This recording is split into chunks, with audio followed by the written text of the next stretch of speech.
Okay, so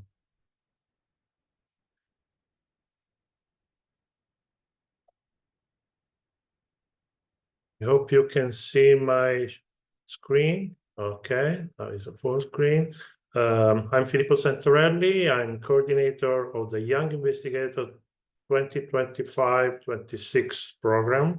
The Young Investigator Training Initiative is a nice activity in CoMPaSS-NMD, and it's made to raise for clinical fellow, resident, or young scientists interested in neuromuscular conditions and in the multiple tools we can use now to study inherited muscular disorders, to train and to combine their expertise with top-tier clinicians in neuromuscular disease. Today, we have the honor to have two distinguished scientists from UK who will discuss the topic of MRI in muscle disorders. Before that, I want just to remind you that the program, it goes beyond this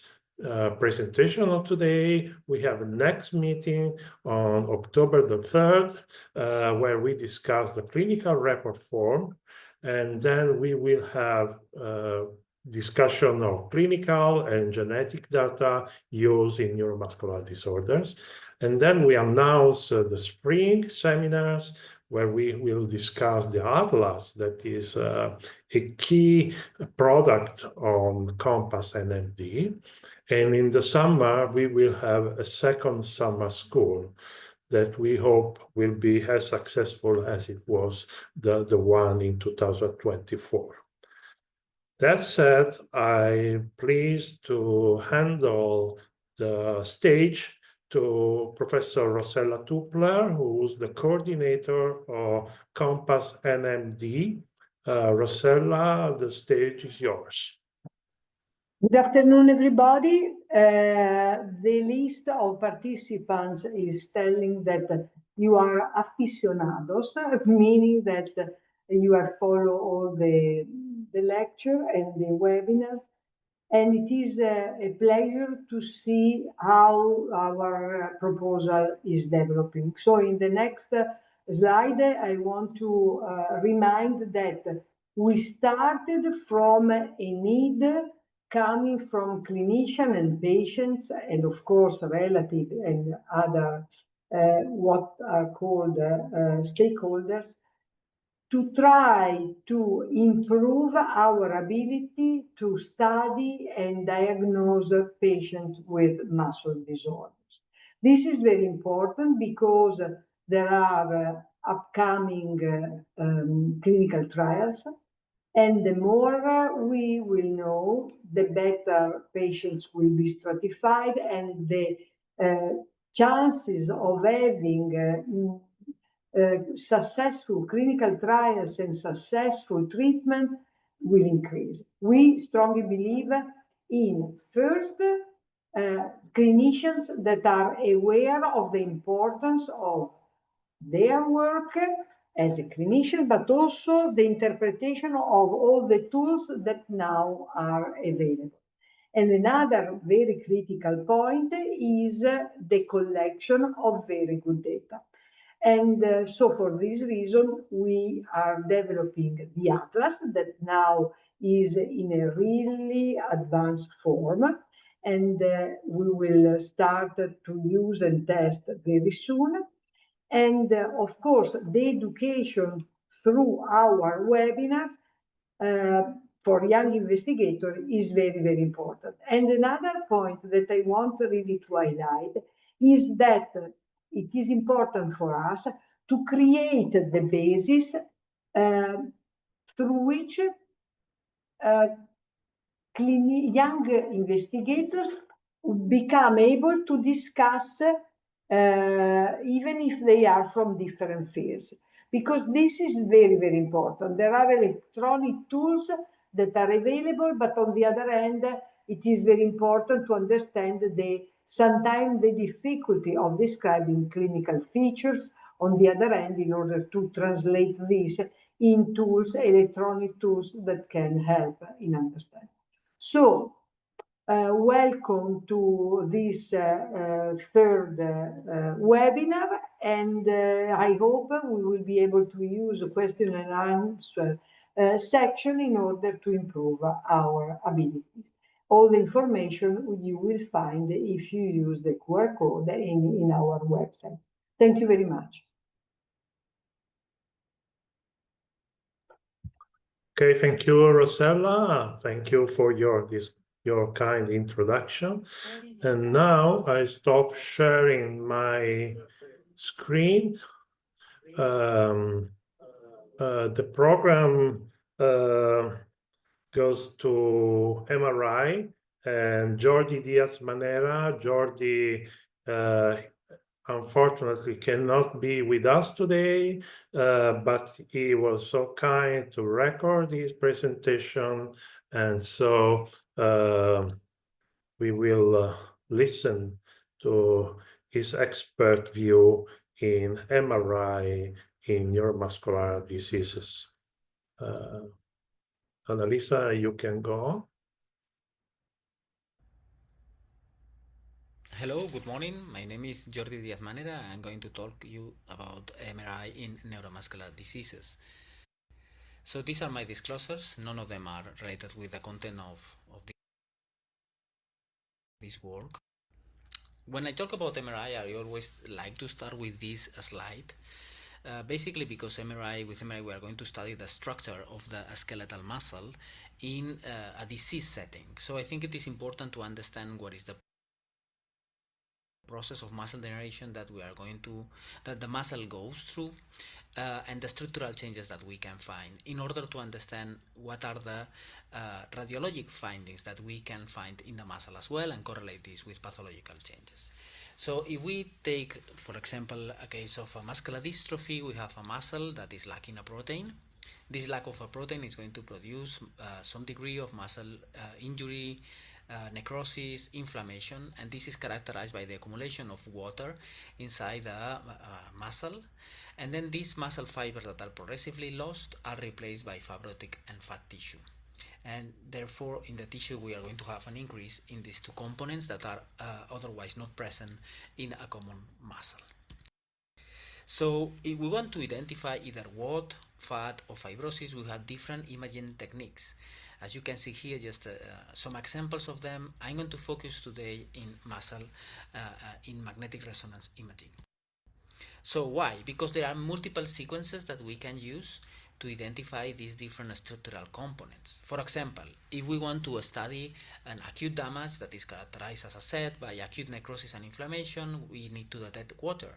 And in order to detect water, we have two main techniques. One that is considered a semi-quantitative technique that is called STIR, where we basically what are going to do is to remove the signal of the fat, therefore the subcutaneous fat is going to be black, and wherever is bright is going to be water. This is an easy technique that allows us to identify muscle where there is accumulation of water, which in the context of muscular dystrophy means that there is an acute necrosis and inflammation. But we could also want to quantify this inflammation properly, and therefore we could use another technique that is called WAT32. I'm going to talk about this later in this presentation. Let's put the context that we want to identify fat. So in this case, we usually use T1 imaging, and here what we see is that the fat, you can see the subcutaneous fat here, is white, and therefore all the fat that is replacing the muscle is going to be white as well. It's a pretty easy image technique that is done in all the MRIs and basically very easily allow us to identify muscle that are damaged and partially replaced by fat. But let's say that we want to quantify the exact amount of fat, then we need to use again a quantitative measure, and for that we have Dixon. So one of the things interesting about fat is that fat it's a common phenomenon to many muscular diseases. For example, it can be seen in metabolic diseases like Pompe disease or in other glycogenosis, where we have a final substitution of muscle fibers by fat. It can be seen as well in neurogenic diseases like SMA, or in some neuropathies like Charcot, or it can be also seen in inflammatory myopathies that are chronic, like for example inflammatory inclusion body myositis. So fat replacement is a common phenomenon in neuromuscular diseases and is not specific of muscular dystrophies. So why are we using MRI? We use MRI for multiple reasons in neuromuscular diseases. One potential option could be to identify a region or a muscle that is suitable for a muscle biopsy, for example. We also use MRI for pattern recognition. I'm going to talk about this later. So in order to accelerate the diagnosis of patients. We can also use MRI because the fat content is known to be a good biomarker that correlates with muscle function tests and therefore is useful for the follow-up of patients. And we could also use MRI for the planning of care of our patients. Let's talk about pattern recognition. So what is this exactly? So what we know is that the way how muscles are progressively replaced by fat in muscular dystrophies or in muscle diseases is variable, but is not random. It depends on the gene that is mutated. So this means that in some diseases, for example, where the mutation affects, let's say, the calpain gene, we know that there will be a group of muscles that are going to be affected very soon in the disease, and then others that are going to be affected later. While in other disease produced by mutations in the gene, let's say dysferlin, which is a different muscular dystrophies, the muscles that are affected earlier and later are completely different. This is the basis of the pattern. So it's a combination of muscles that are affected and spared that are characteristic of a disease. But we can make this definition wider and include other things, like for example, the pattern of distribution of this fat within the muscle, the presence of gradients of fat distribution along the muscle, the presence of inflammation, for example, or asymmetries. So all the characteristics that are typical of one muscle disease is what we consider a pattern. And over the last 20 years, there has been a lot of research in identifying patterns that are characteristic of each disease because they could be helpful in accelerating or reaching a diagnosis for a patient. So let's see some of the examples of patterns. Let's start with texture analysis, which is the way how the fat is distributed. And I think it's very easy to see here in a muscular dystrophy that is characteristic that the fat replaces completely the muscle. So the muscle is gone and we just have fat, which is this white mass that is replacing all the muscle content. If I compare this with a congenital myopathy, you can see here that in the muscle we have a lot of white tissue, but we have a mixture between white and gray tissue. And this is when the muscle fibers are also embedded in fat tissue, is what we call the frosted glass texture and is characteristic of congenital myopathy. Another potential texture option is what we call the reticular pattern, where basically what happens here is that we have the normal trabecula, that is the fibrotic tissue in the muscle, that are becoming wider and start growing, and we have in the end areas of muscles that are normal embedded in areas of muscle that are completely replaced by fat. And the reticular pattern is characteristic of neurogenic diseases, like for example ALS, or like for example SMA or Charcot-Marie-Tooth. Another interesting pattern or texture is what we call the patch involvement. Here we have, it's similar to the reticular pattern, but here what we have is areas of the muscle that are completely replaced by fat, and island of areas that are normal. And these areas of muscle, these islands of muscle that are spared within fat is what is considered patchy. And this is seen in neurogenic diseases. As I said, it can be confused sometimes with the reticular pattern, but it's also seen in other neuromuscular diseases like BCP or glycogenosis. Let's put another example of the pattern. So I said before that symmetries or asymmetries are also useful.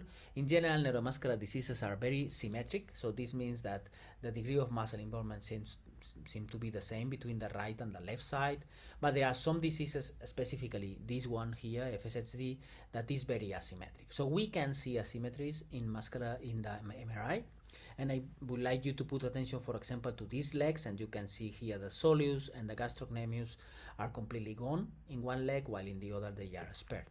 This is highly characteristic of FSHD. It's not specific because we have also asymmetries in other muscle diseases, like, for example, symptomatic carriers of pathogenic variants in the dystrophin gene, or symptomatic carriers of pathogenic variants in the myotubular gene, IBM, dysferlin, they all can present with these asymmetries. But the reality is that most of the muscle diseases tend to be very symmetric. So again, this is a feature that can help in the diagnosis and can help us to distinguish between some diseases. As I said before, most of the pattern recognition is going to be based on identifying groups of muscle that are affected and others that are spared. And I want to put an example here by including some typical limb-girdle muscular dystrophies. So these are patients that can be difficult to differentiate from a clinical point of view because they are going to present with proximal weakness affecting the lower and the upper limbs. And MRI can be useful, as you were going to see. For example, imagine that we have patients with mutation in the sarcoglycan, calpain, and fukutin-related protein. So if we look at the pelvis in these patients, we are going to see a severe involvement of the gluteal muscles. You see that they are all white in these three diseases. But if I have a patient with a mutation in ANO5, dysferlin, or lamin, the gluteal muscle tend to be spared early in the disease. So let's go to the thighs. For example, if I have a patient with a sarcoglycan, what I'm going to see in the thighs is that there is a severe involvement of both the anterior and posterior.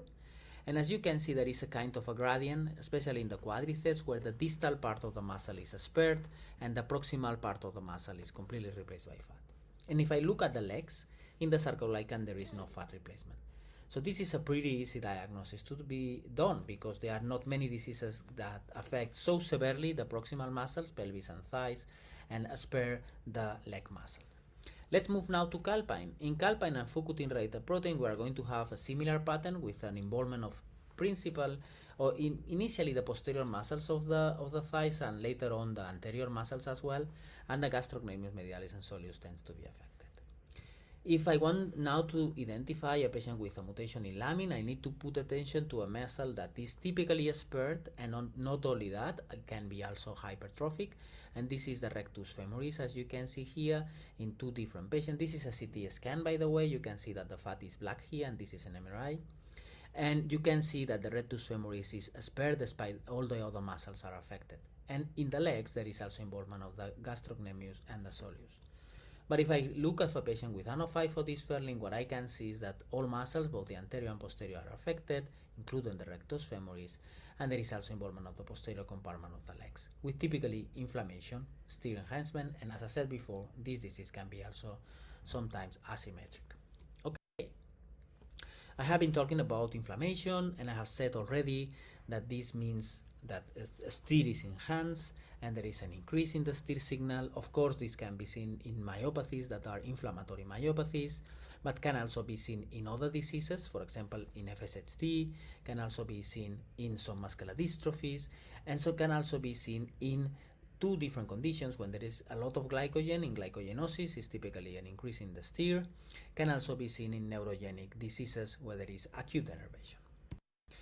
So one interesting thing about the MRI is that, especially in inflammatory myopathies and the steer, is that it allows us to reach a diagnosis. Typically, when you see a very increased signal in a steer, means that there is a lot of inflammation, and especially if there is no fat replacement and the disease is acute, I would say that we need to think in an inflammatory myopathy.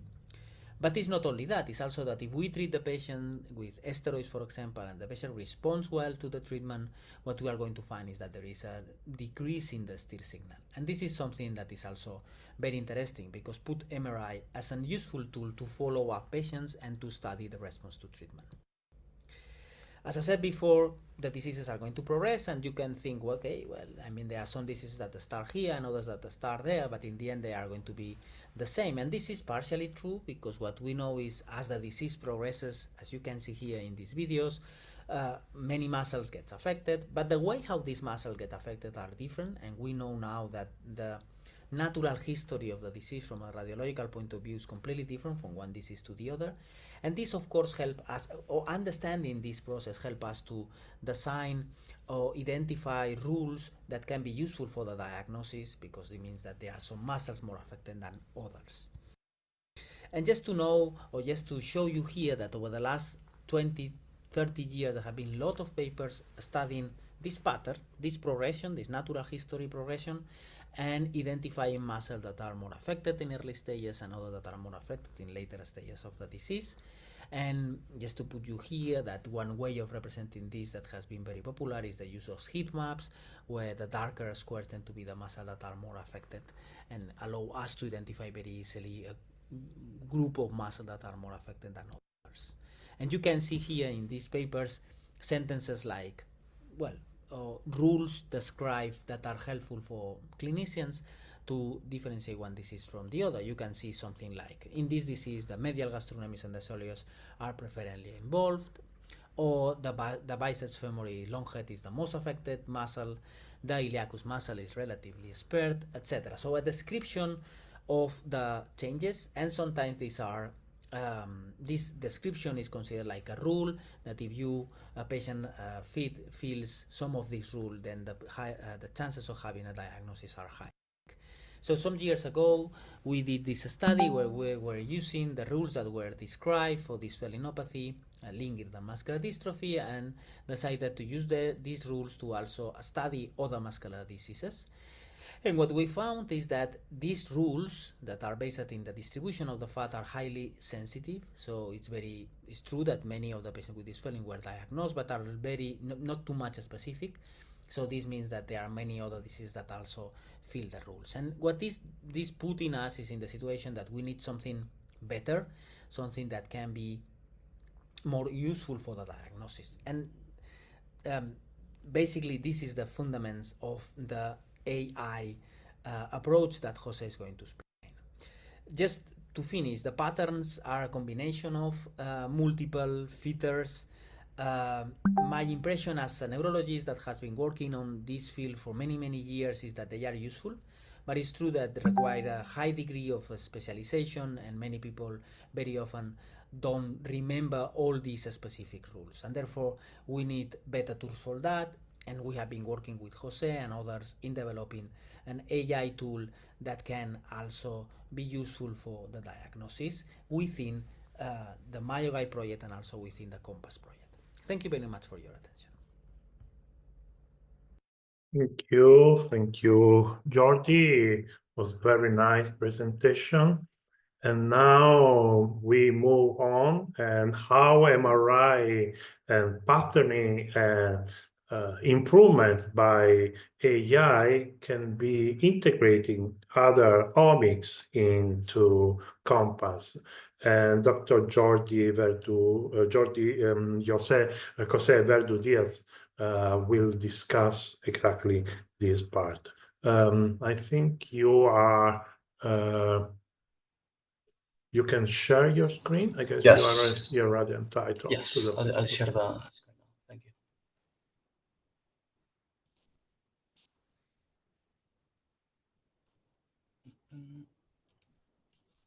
Okay. Let me know. Can you see the screen? Yes. Yeah. Okay. One second.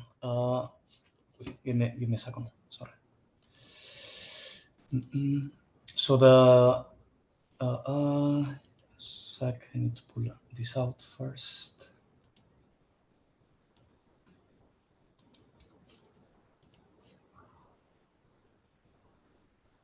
Sorry.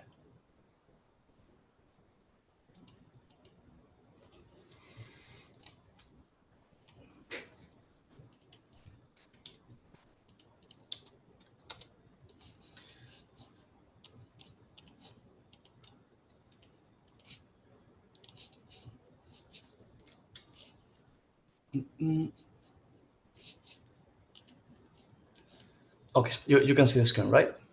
Yes.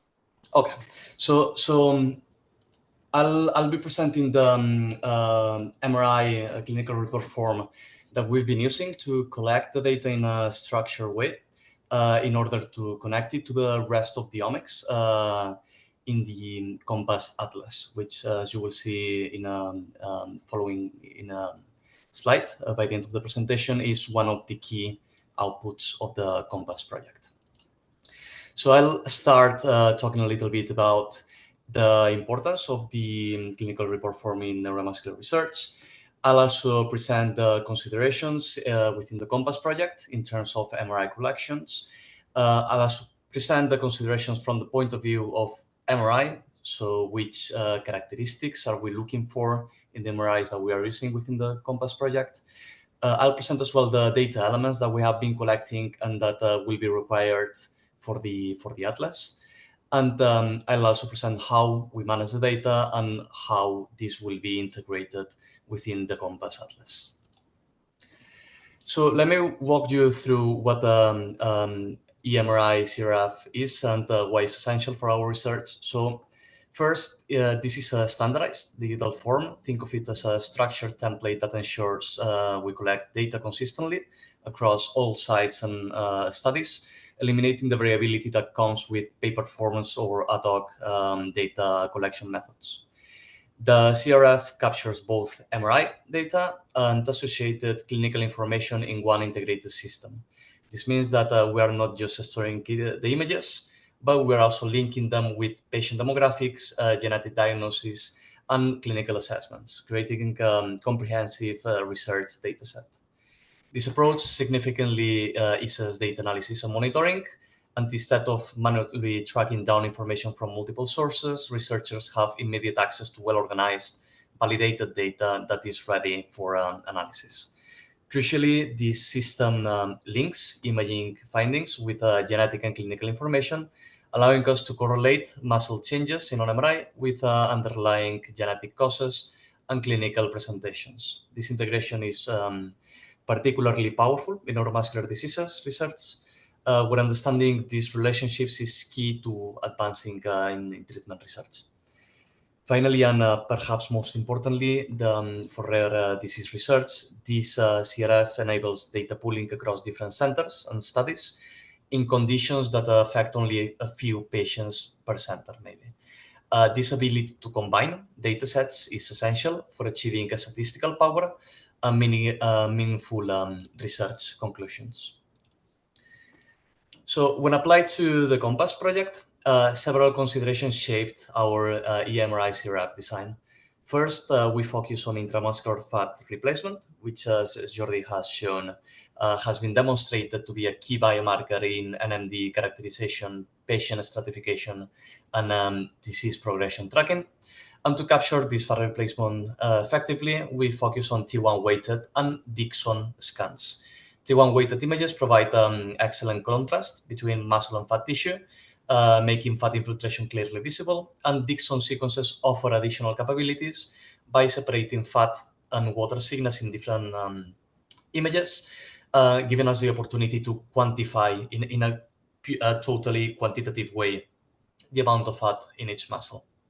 We focus on axial scans that allows us to get consistent cross-sectional views of muscles, and that allow us to select regions of interest or measure muscle size and measure per muscle amount of fat. Finally, our anatomical focus covers the pelvis muscles, thigh, and lower legs, which have been the regions that have been characterized for the largest amount of disorders, which enables us to access a larger pool of data. Now, focusing on the MRI requirements and technical considerations for this project, we require both legs visible in the field of view, ensuring that we can capture bilateral information and also study symmetry when present. And the scans must be free of large motion artifacts that would compromise our ability to accurately assess muscle tissue. So clean images are essential for reliable measurement and analysis of these scans. We have no specific field of strength requirements, so we accept both 1.5 and 3 Tesla and even over scanners. And however, higher resolution improves muscle characterization by providing better detail and clearer boundaries between different tissue types. Finally, DCOM, which is the standard format for most, if not all, MRI scanners, is the format required by the Atlas. While our CRF was developed using a slightly different format called NIfTY, which is a slightly simplified version of DICOM. In CoMPaSS, we will require DICOM as it is the standard format in clinical practice, and it also preserves all of the metadata embedded within the imaging files and in the image headers, which enables for easier processing of the data. Apart from the actual scans, we also record the age at the time of the scan and the biological sex. And whenever it's available, we also capture the genetic diagnosis, which will enable us to stratify the patients and also to discover automatically specific characteristics of different disorders. This genetic diagnosis includes confirmed molecular diagnosis and specific gene mutations. We document the anatomical regions covered by each scan to ensure we know exactly which muscle groups are included in the analysis. And we also record the specific MRI modality, whether it was a T1 weighted or a Dixon sequence. Finally, we implement a two-step anonymization process. So essentially, the original site performs a first layer of pseudo-anonymization, and they keep a lookup table with the actual identity of the patients. And then we perform a second layer of pseudo-anonymization, and we provide the local ID. In the case of the atlas, just one layer of pseudo-anonymization is applied directly within the atlas. So now, talking about the actual structure and the management of the data, our data management follows a patient, visit, scan, hierarchical structure. So essentially, each patient can have multiple visits within our data model, representing different time points or follow-up appointments over the course of their participation in research studies. Each visit can include multiple scans, allowing for different MRI sequences or even repeated acquisitions during the same imaging session. And we assign unique IDs at each level. So a different ID for each patient, for each visit, and for each scan. So these unique identifiers create a robust linking system that maintains clear relationships between all the data elements. This structure is built in within the DICOM standard itself, using patient IDs, study instance unique ID, and other metadata included in the DICOM header. And now, just finishing with the CoMPaSS Atlas. The CoMPaSS Atlas, as I mentioned before, is our web application for data management and analysis using artificial intelligence, which is currently in development. The system supports multiple data modalities, including MRI, genetic, clinical assessments, and histology imaging, providing a comprehensive platform for neuromuscular disease research. Users can create patient entries within the system to organize and manage research participants, and the Atlas allows to introduce multiple MRI scans or multiple data points of each modality for each patient entry, supporting longitudinal studies and multiple imaging sessions. We have automated metadata extraction from the DICOM files, so this is something that can be done automatically. But if any of the metadata fails to be detected automatically, this can also be entered manually within the system. Once all of this data is uploaded, the system implements a set of deep learning and AI-based techniques to link all of the data modalities together and stratify patients and try and also to guide towards the diagnosis, especially in patients with variants of unknown significance or with patients that are particularly complicated. So I would like to thank you for your attention, and I will be happy to take any questions both for this presentation and if you have any question about Jordi's presentation, I might also be able to take some questions on his behalf. Thank you.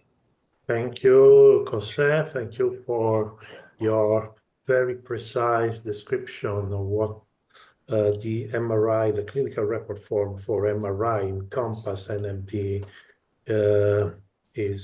has been designed. Now we expect as much as 500 MRI studies will be collected, and then CoMPaSS will develop at the same time algorithms to investigate the power of MRI collections in this project. But you have already experience in other international networks, and you, as well as Jordi, have been working on the Mayo MRI international network. Have you already experienced in practical terms the use of AI tools to improve the diagnostic rate? Have you already a direct experience based on the MRI collected in the Mayo MRI network? Yes, so this is something we have been working for the last years, and I think will slowly become more popular. And also in the CoMPaSS, well, the CoMPaSS will have a special focus on stratification and supervised approaches, meaning organizing patients into data-driven groups. It's also possible to perform supervised learning, let's say. So trying to teach a model to find the diagnosis based on the MRI data. We published a study on 2020, and we published very recently another one this year, at the beginning of the year, where using exclusively MRI data plus the age and the sex of patients, we've been able to train a system for diagnosis with patients from a pool from 20 different disorders. And we achieve quite high accuracy, especially when providing a ranking of potential diagnoses. So the main limitation we have when doing this kind of studies and projects is data limitation and the number of patients available.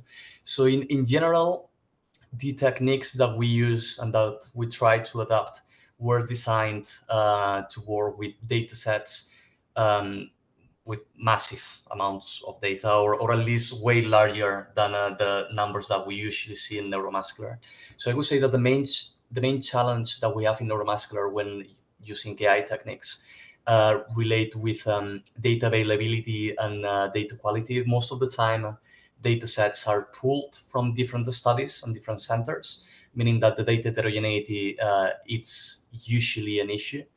And this increases the amount of work we have to put behind gathering and harmonizing these data sets rather than on designing new and novel AI-based techniques. Thank you. Thank you. Now I'm formally open the Q&A section. If there are questions, if you want to have some more details on both Jordi and Jose presentation, please don't be shy, just ask. But meanwhile, I was thinking, sometimes for genetics, when you have multiple challenges to identify genetic diagnosis and to prioritize variants, there are some international challenges. I don't remember exactly the name, but where you challenge your ability to identify, to prioritize variants. Are you aware of similar challenges at the local level or international level that have been challenging based on 3-4 different MRI scans? Guess your best diagnosis, so guess your best just to see also the level of harmonization between centers, between expert researchers. Yes, so we run experiment as part of the latest paper we published this year, where we tried and compare the performance of these AI systems versus experts. So we asked several experts with extensive experience on MRI for diagnosis to take 14 patients with MRI. We blinded them to the diagnosis, of course, and we asked them to provide 3 potential diagnoses in order of preference. So one of the challenges that they reported back is that when the diagnosis is obvious, is pretty easy to provide the top one option. But when it's not, it's an exercise that literally from one of our experts, it was the most frustrating experience of his life. And even when one diagnosis is very clear, it can become very difficult to provide a second and a third and a fourth diagnosis. So this kind of ranking task, which comes very natural to these computer systems, is something that for experts become a little bit more complicated, let's say. Excellent, very, very funny. I think it's part of our work to have also some fun in what we do. Are there other questions? Okay. Me again. Well, I guess I have an additional question for you, but I mean, this is what we show and what we use in CoMPaSS is based basically on static images, so structural images. We do not see the muscle in motion with functionalities of muscle. Are we too far from seeing a sort of, let's say, like in brain, functional MRI also for the muscle, just to see how the muscle behave, even the weak muscle or the fatty infiltrated muscle, how behave during a specific task. Is something too far away, or something people like you and Jordi are working on? Okay, so here you take me a little bit far away from what I focus on. I'm aware of some studies that have been published in the topic. I don't think this is close to be common practice at the moment. I think it will keep developing, and I think we'll get there eventually. But I would say that for now, most of the mainstream research that we see in MRI neuromuscular focuses more on static images.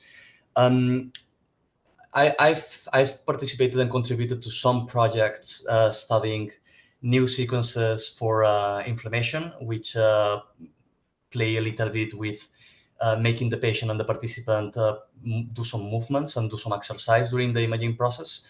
But in any case, this is still a static image. So the participant takes an image, does some exercise, take an image. So I would say it's still static. So short story long. I think this is something that is still a little bit far away, but I will surely make its way with time. Thank you. If there are no questions from the audience, not from Rosella, not from others, I will thank you, Jose and Jordi as well, for joining us, and I will just share with you the next webinar will be October the 3rd. As I said, it will focus on genetics and correlation with the clinical data. And then again in the spring and the summer 2026, we will have a more complete details on the atlas. We wish we will have a fun during the summer school in next year. As said, please register and use the QR code to register now to next meeting. And that said, I thank you all and hope to see you, even more of you, next time. Thank you very much. Thank Enjoy. you very much, Filippo. Thank you. To the speakers. Bye. Thank you for that.